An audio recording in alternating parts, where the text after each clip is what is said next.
بسم الله الرحمن الرحيم والنجم إذا هوى ما ضل صاحبكم وما غوى.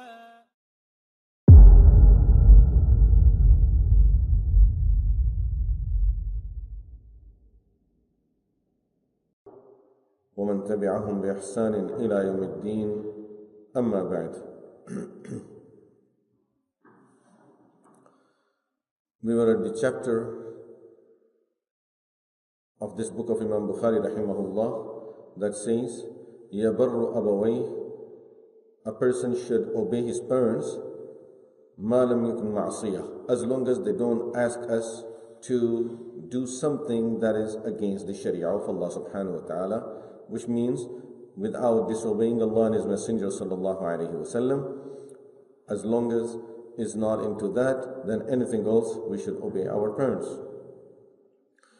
And the first hadith, if we remember last week, we talked about it, was a detailed hadith in which there were 9 advices from Rasulullah sallallahu alayhi wa sallam. This is the second hadith that we had it before also in the same chapter book, narrated on the authority of Sayyidina Abdullah ibn Amr ibn al-As radiyallahu anhu, who says, جاء رجل إلى النبي صلى الله عليه وسلم. A man came to Prophet sallallahu alayhi wa sallam and he said, جئت أبايعك على الهجرة. Ya Rasulullah, I came to do bay'ah with you on hijrah. So this person came from a far distance, and as we talked about it previously, that this person was originally from Yemen, who says, I came, Ya Rasulullah, to do bay'ah with you on doing hijrah, which means I'm going to just stay in Medina now. I will not leave you, Ya Rasulullah. I'll be with you now for the rest of my life. And to show his sacrifice, he said, وَتَرَكْتُ أَبَوَيَّ يَبْكِيَانِ. I left my parents in tears. They were crying when I came. Now this man came all the way from Yemen to Medina Munawwara with the intention of spending his life with the Prophet sallallahu alayhi wa sallam. Rasulullah sallallahu alayhi wa sallam said to him, إِرْجَعْ إِلَيْهِمَا, go back to your parents. فَأَضْحِكْهُمَا كَمَا أَبْكَيْتَهُمَا, and make them laugh the way you made them cry. Subhanallah. Look at the importance of parents in Islam. And if we think about it, we want people to come. We want people to move to Medina. We want to increase our number. He says, no. None of those things is as important as for you to go and be with your parents and obey them. Serve your parents. Of course, this isn't the situation when they need their children and they are not happy about children leaving them. The other hadith narrated, again on the authority of Sayyidina Abdullah ibn Amr ibn al-As radiyallahu anhu, who says, جاء رجل إلى النبي صلى الله عليه وسلم يريد الجهاد. A man came to Prophet sallallahu alayhi wa sallam with the intention of jihad. So he says, Ya Rasulullah, I'm going to stay with you and I will do jihad. When we look at these two things, hijrah and jihad, and then we look at the ayat of Al-Quran and the hadith of Rasulullah sallallahu alayhi wa sallam about the importance of these things, we will realize that especially during that period, these were some of the most important fara'id of Islam. This man came and he said, Yuridul jihad. He came with the intention of jihad. I'm going to stay with you here. Rasulullah sallallahu alayhi wa sallam said, Ahayyun walidak? That was the question he asked. Is your parents alive? فَقَالَ نَعَمْ. He said, yes. فَقَالَ فَفِيهِمَا فَجَاهِدْ. Go and do your jihad with your parents. Beautiful hadith that has a lot of lessons for us. We had this hadith before also, but I just like to emphasize on 2 points here. One is, Mujahid tells us that serving parents in their old age is a jihad. A lot of time we have complaints from children. My parents don't understand, they don't realize, they don't do this, they give me hard time, and I have work, I have family, and it's difficult for me, they do this, they expect this, and regardless of how much I do, they are not happy, or they keep on shouting at me. All of this is going to happen because فَفِيهِمَا فَجَاهِدْ. Go and do jihad with your parents. tells us that it's a jihad. But of course, the reward is according to the struggle. And فَفِيهِمَا فَجَاهِد tells us that just like there are people who are doing jihad in the field, this is your jihad also. There will be a lot of difficulties, a struggle. Those people have left their homes and went out. So at least for you, you haven't left everything. But to a certain extent, you will have to sacrifice. And there will be some good sacrifice there. And we have to understand that at this time, we may look at it, yes, people in the old age, they do this. A time will come when we will be in that age also if we didn't leave the world before that. And we are not any exception to that rule. Whatever any other old person goes through, we will have to go through it also. As Rasulullah sallallahu alaihi wasallam said, every disease has a treatment except old age. Has no treatment. Just like, and this example may just tell us how it works, that a person went to a doctor and he complained about his knee problems. And the doctor says, yes, this is because of old age. So he said, then I have back problem also. He says, yeah, that is also because of old age. He says, and I have difficulty with my eyes, seeing with my sight. He says, it's part of the old age. So he said, I have difficulty hearing. He says, part of the old age. Now the old man lost his temper. He says, what type of doctor are you? Everything I'm telling you, you're telling me it's old age, old age, old age. You don't know nothing else? The doctor smiled. He says, this is also because of old age. So a person loses temper. This is part of, it's weakness. It's weakness. That a person has no control. So you lose control over your temper also. So it's all part of the same package. Old age. That's it. It's one package. Comes with a lot of things with it. So at that age, people get they're not too comfortable opening up, talking to people, or they're not satisfied with, regardless of how much children do, because they have a lot of expectations from their children. Oh, when you were a child, you don't know how much I did for you. So that's in the mind. I did so much for you. And now, you're not doing this for me. And it is a fact, of course. In old age, if parents or one of them will repeat the same thing 3-4 times, we get annoyed. You just told me this. But as children, we may ask them the same question 100 times. And they're still, with a smile on their face, they keep on responding to us. So, we have to realize that they did a lot for us, but I'm saying the word jihad that Prophet ﷺ used over here is a very meaningful word. It's not just he repeated a word, okay, you came for jihad, so I'm telling you go and do jihad there. No, he didn't just repeat a word that was uttered by that man. He is telling us the reality of serving the parents in their old age. It will be a jihad. So you have to be ready for it. It's going to be a struggle, but you have to do it. It's a responsibility that we have to fulfill. The other thing we understand from this hadith, from the word fajahid, is that as in today's time, the word jihad is totally being misused for just beating people up or hurting people or killing people or just being in the battlefield. No, this is not what really truly the word jihad means. So here, Rasulullah ﷺ is asking the child, the son, to do jihad with his parents. Is he going to go kill his parents? This simply means that will be a struggle. So every struggle is jihad. And sometimes confrontation may not be physical, it still is considered jihad. Ya ayyuhan nabiyyu, jahidil kuffara wal munafiqeen. O Prophet, do jihad against kuffar and munafiqeen. We read this in Quran. Now, did Prophet ﷺ ever went in a war against munafiqeen? In fact, did he even kill any of the munafiqeen? And of course, everyone knows the answer is no. Didn't he practice upon this ayah? Surely he did practice it. Ya ayyuhan nabi. The order comes especially to Rasulullah sallallahu alaihi wasallam. O Prophet, jahidil kuffara wal munafiqeen. Do jihad against kuffar and munafiqeen. So what type of jihad did Prophet sallallahu alaihi wasallam do against munafiqeen? Educate them, teach them, Confront them and talk to them.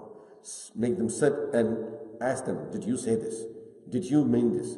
Did you do this? This is all part of the jihad, where you stop their evil in whichever way, either by talking or by educating them or having sabr on them. This is also part of the jihad. And Prophet ﷺ did all of this jihad against munafiqeen, but never physically he led a war against munafiqeen or even asked anyone to kill any of the munafiqeen. So this ayah of Quran and this beautiful hadith also explains the meaning of the word jihad. That every time when this word is used, it all depends on the context in which it's used, and then we will have to understand the meaning of it. The next chapter that Imam Bukhari rahimahullah has in his book, باب من أدرك والديه فلم يدخل الجنة. A person who has the opportunity of having his parents and yet does not go to Jannah. See, there are some hadiths that talk about a person who is able to have his parents in their old age and he does not go to Jannah. But this is general. There is no condition of old age. You have your parents, you should be able to go to Jannah. This is what the hadith really is all about. Let's look at the hadith.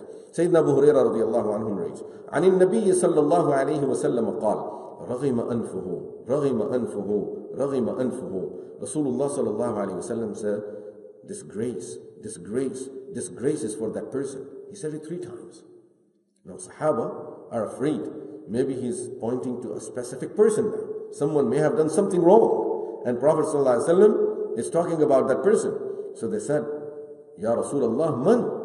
Who are you talking about, Ya Rasulullah? Rasulullah sallallahu alayhi wasallam said, من أدرك والديه عند الكبر أو أحدهما فدخل النار. A person who finds his parents, both of them or one of them, in their old age, and still he goes to hellfire. There is no way that you will go to hellfire if your parents are in their old age and you have the opportunity to serve them. What does this mean? Parents are the doors of Jannah. In simple words, as there is another hadith clearly states that your parents are the doors of the Jannah. So parents are the doors of the Jannah. Serving your parents simply means your door of the Jannah is open. So if a person has the opportunity of serving his parents, there is no reason that why he would go into Jannah. Of course, this is talking to believers. Many times a question would come right away. That, okay, how about a person who's very kind to his parents but doesn't pray, or a person who doesn't fast? No, Prophet ﷺ is talking to the people of Iman. We have to understand this. He's talking to the people of Iman. He's talking to the people in the masjid. So who is he talking to? Is he talking to people who are not praying? Of course, no. This is not the khutbah that is given to kuffar while he's giving da'wah that, okay, you serve your parents and you go to Jannah. This is to the people of Iman. With all the responsibilities that you're fulfilling towards the deen, you have a door of the Jannah. You have the key to the door, and that is your parents. You have your parents, you're going to Jannah. Serve them properly in addition to all the other things, because we all know that regardless of how good of believers we are, we have our shortcomings. We all have our shortcomings. How do I make sure that my shortcomings are forgiven and I would be guaranteed Jannah? Rasulullah sallallahu alaihi wasallam in this hadith is telling us one of those guarantees is your parents. You have both or one of them, and you are serving them to their pleasure, or at least serving them to your best ability, your Jannah is guaranteed. Jannah is guaranteed. Beautiful that Allah subhanahu wa ta'ala is making our parents a door of Jannah for us. Subhanallah, you don't have to go out looking for other people. I have to serve 100 people before I go to Jannah. It's only 2 people, your father and your mother. And you're guaranteed Jannah in spite of our shortcomings that we need Allah subhanahu wa ta'ala's forgiveness for. Another chapter, Babu man barra walidayhi zadallahu fi umri. The blessing of obeying the parents. What do we get in return? Of course, we saw one, and that is you're forgiven and you get the Jannah. There is another blessing that Rasulullah sallallahu alaihi wasallam have mentioned in the hadith. Sahal ibn Mu'az radiyallahu anhu. narrates on the authority of his father Muaz radiyallahu anhu that Rasulullah sallallahu alayhi wa sallam said, "Man barra walidayhi tuba lahu zad Allahu azza wa jalla fi umrih." A person who obeys his parents, whoever is dutiful to his parents, he has two things. Tuba lahu, bliss is for that person, and Allah will increase, will prolong his life. Two things are mentioned. One is Tuba. What is Tuba? According to many of the muhaddiseen, Tuba is a special place in Jannah. Especially if we look at the ayah, الَّذِينَ آمَنُوا وَعَمِلُوا الصَّالِحَاتِ طُوبَى لَهُمْ وَحُسْنَ مَآبٍ. Under the tafsir of this ayah, even Mufassireen have explained in detail in the light of a lot of narrations that Tuba is a place in Jannah and is a tree in Jannah that will be given to a specific people in their share, in their part of the Jannah. So, in simple words, that this is a reward that this person will get in Jannah in the hereafter, that he will get a very special place in Jannah, we can say. A special place that other people will look at him and envy him that, how did you get this? Oh, because my parents were alive and I served them. Prolonged. That's one. The other reward and the benefit that is mentioned in the hadith is a worldly benefit. And that is زَادَ اللَّهُ فِي عُمْرِهِ. Allah will prolong his life. Now what does this mean? We know, إِنَّ أَجَلَ اللَّهِ إِذَا جَاءَ لَا يُؤَخَّرُ. When Allah's promised time comes, it can never be delayed.